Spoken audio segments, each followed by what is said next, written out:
Thank you, Madam Chair. Gentlemen, this committee recognizes that your constitutional duty is to follow the lawful orders of the President or resign if you don't agree with his decisions and policies like Secretary Mattis did.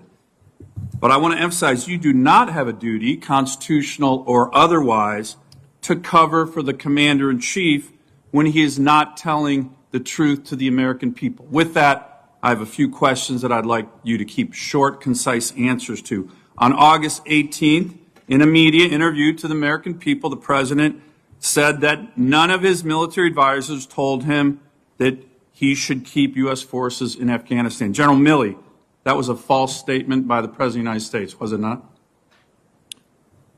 I didn't even see the statement, to tell you the truth. I'm reading you a truthful statement. That was a false statement. Yeah, look, I don't have a lot of time. Okay, was that a false statement to the American people? I'm not going to not? categorize a statement of a President of the United States. General McKenzie, was that a false statement? The President said none of his commanders said that he should keep troops in Afghanistan. Was that a false statement by the President of the United States? Remember, you do not have a duty to cover for the President when he's not telling the truth. Was that a false statement or not? I've given you my opinion on the matter. I've given you my judgment on it. And I think we all know it was a false statement. Okay, that's number one. President also said if there's an American citizen left behind in Afghanistan, the military is going to stay until we get them out. General Milley, did that statement turn out to be true or untrue by the President? I think that was the intent, but we gave him a recommendation on the 25th of August to terminate the mission on the 31st of August. Statement was untrue. Let me ask another question. General Milley, General McKenzie, the President around the same time said, quote, Al-Qaeda was gone from Afghanistan, told the American people that. Was that true or not true? Was Al-Qaeda gone from Afghanistan in mid-August? True or not true? Al-Qaeda is still in Afghanistan. They were there in mid-August. They have been severely disrupted and attrited over many, many years. They are not. So it wasn't true. General McKenzie, was that true or not? Al-Qaeda was present in Afghanistan. Okay, so it wasn't true. Let me make one final one. The President called this entire retrograde operation an extraordinary success. General Miller, in his testimony, disagreed with that assertion. General Milley, was this Afghanistan retrograde operation an extraordinary success?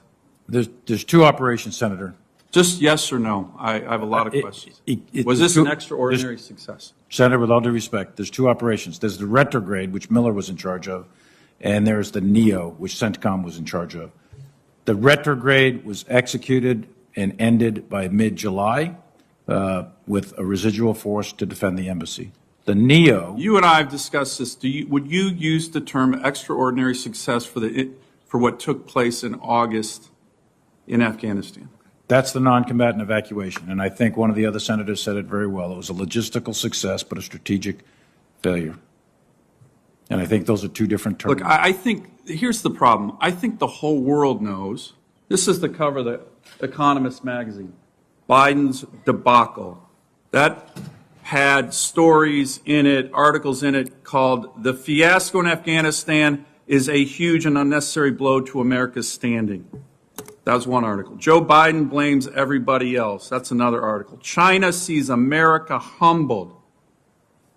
That's another article. And gentlemen, the problem here, these are not marginal misstatements by the President to the American people. These are dramatic, obvious falsehoods that go to the very heart of the foreign policy fiasco we have all witnessed. These are life and death deceptions that the President of the United States told the American people. I have one final question.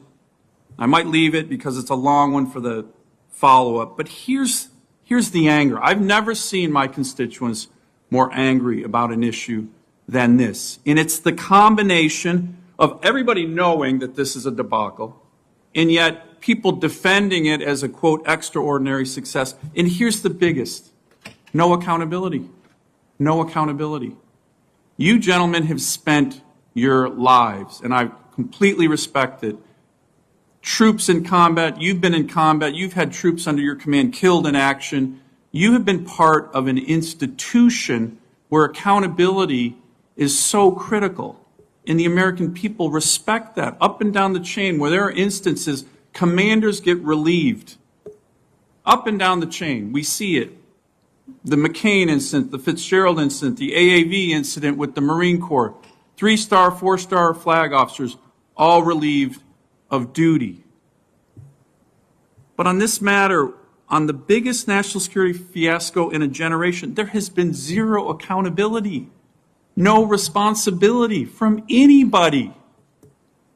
So I will ask this final question of all of you. Senator Cotton talked Senator about Sullivan? it.